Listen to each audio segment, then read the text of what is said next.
Hello Gemini, welcome to your weekly reading for the 21st of September to the 28th. I am Charlene Lizette. If you're new here, hello, hi, welcome. Thanks so much for stopping by. If you're returning, a massive thank you to you. As always, I do need to give gratitude and adoration to my great queen, the Morrigan, to whom all my work is devoted to. Okay, so I was a little bit reluctant to take those, and I was like, maybe they're meant for them. And as soon as I flipped them over, they were like, put them away. Oh, okay, sorry. All right, let's see what's going on for you, Gemini. What the hell is going on here? We got the Five of Cups, the Five of Swords, coming into this week with conflict, with challenges, with maybe emotional duress or distress, with feeling like you're in competition with somebody. But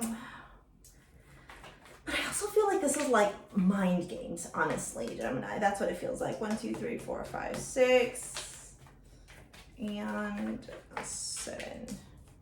Holy cow. Talk about Six of Swords, or the Six of Wands at the bottom with the Hierophant. So I like that.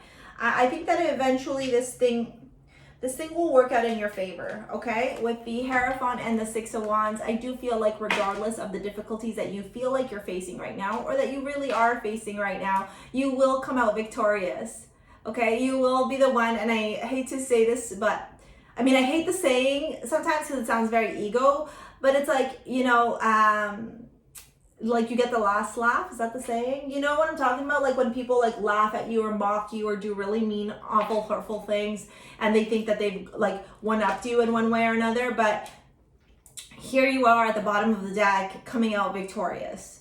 Right? It's you that is revered. It's your morals, it's your ethics, it's your spirituality, it's your ability to do the right thing, to be the right type of person, right? In moments of challenges or difficulties or conflict, right? And that's why you come out victorious, right? Whether it's easy to see or hard to see, especially given what we're currently experiencing in this world right now, what one must understand is that good will always prevail. So competing and being combative with somebody else, or, you know, shitting on them and telling them that they're wrong and they're gonna fail, and that, you know, making them feel guilty for their choices regardless of whatever they may be, or trying to be condescending or arrogant for like when somebody has varying opinions than you, that never wins in the long run, right? Mr. Miyagi, right? I don't know if you watched The Karate Kid, but Mr. Miyagi has like some of the best quotes in regards to that, right? Like, I can't remember the one specifically where he talks about like a person who like lives with unforgiveness in their heart lives the most difficult life. Right? And I don't think this is you, to be honest. I think that you're the one that comes out victorious. I think that it's just people who maybe view the world from a different lens, and view the world from a different lens, and whatever is currently going on in your life right now. And I feel like you're being very ethical, and your morals and your values are very much in alignment with the highest good. And there are people around you that could potentially be kind of putting you down or criticizing you for your choices or your lack of choosing to follow a certain narrative, right? And that's what I was saying to you. It doesn't necessarily matter what our choices are, but it's how we handle those things, right? So you and I could have very different choices, but if you or another person, I shouldn't say you and another person could have very different choices, but if somebody wishes death on you because your choice is different, then that like wishing death upon a person, that's where the toxicity lies, not in the fact that we have differing opinions, right? So I love this. Sorry, I'll just repeat again. I'll reiterate again. I love this for you because it does look like you will come out on top from all this adversity. Okay, so don't worry about that. Let's get into astrology cards, and then we'll dive into this part of the reading. We got the Five of Cups, the Five of Swords, the Three of Pentacles, the Four of Swords, Seven of Pentacles, Death, and the Moon. You got square. In astrology, a square talks about resistance. It talks about struggle. It could potentially even be an obstacle. I don't know if you have Taurus placements, but I would go look at Taurus as well. There are a few cards in here, and Taurus is the Hierophant. There are a few cards in here that, success at the bottom. There are a few cards in here that talk about, that kind of reminded me of the Taurus reading. So a square in astrology is resistance, like I said, obstacles, struggle, experience, effort, learning, conflict, obsession, and problems, okay? It's something that's a bit challenging, and you can see it here with the 2 5s, right? And then you got surrender. I can release my need to control. And at the bottom of the deck, you had success. I know that there is no greater goal than to love, right? And Taurus is all about love, right? Taurus loves. Taurus might be stubborn as fuck, but man, are they a great like person that just loves so selflessly. With the Five of Cups and the Five of Swords, again, I do feel like you're walking into this week with some inner conflict, maybe some delusions, maybe some upset, maybe facing some challenges or some difficulties with other people in your life. That kind of has you feeling a little bit down, Taurus. You're feeling, or sorry, Gemini. You're feeling a little bit sad. You're feeling let down. You're feeling disappointed. You're feeling like these people, like, why do these people do these things, is what I'm hearing. Like, why would they say those kinds of things to me? I thought we were friends, right? Like, that's the energy of this reading. It's this massive disappointment in either a group of people or a person who you thought or had higher expectations of. With the Three of Pentacles, it could have something to do with work. It could have to do with work ethic or collaboration or communities or networks of people, right? Where you're kind of like standing around these people and you're hearing all these people's perspectives and you're trying to be, you know, collaborative and working together with people. But with that Five of Swords, I just feel like there's a lot of ego here, to be honest with you. And I don't think that ego is coming from you at all, Gemini. I think it's coming from the external environments that you're associated with, whether it's work, love, friendship, relationships. With the Four of Swords, I would really encourage you this week to take time off.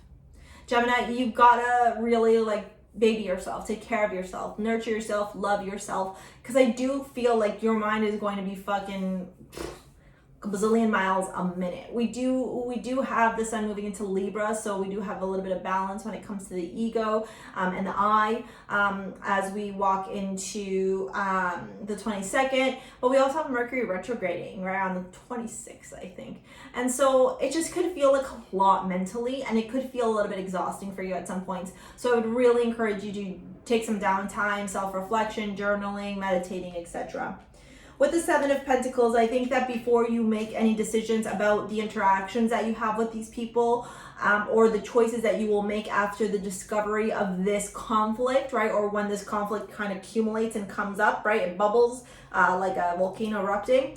I think you're going to be really assessing things, reevaluating things. I don't feel like you're going to be running and making rash or brash decisions. I think what you're going to be doing is kind of observing. The Seven of Pentacles talks about reaping what you sow. It also talks about patience. I'm going to sneeze.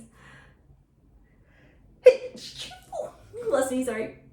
It talks about patience as well. It talks about being able to just kind of like watch things, right? And if you think about it, she's here and she has these plants in this imagery of the Seven of Pentacles. She can choose to water that plant or not. And what happens when we water something? It grows, right? Or she can choose to say, you know what, I don't care to engage in this shit anymore. I'm done here.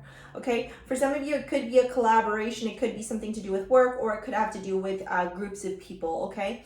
With the Death card and the Moon, like I said, this week will have its accumulation for you, you know, and you will be victorious. Don't worry, you're going to be okay here, okay?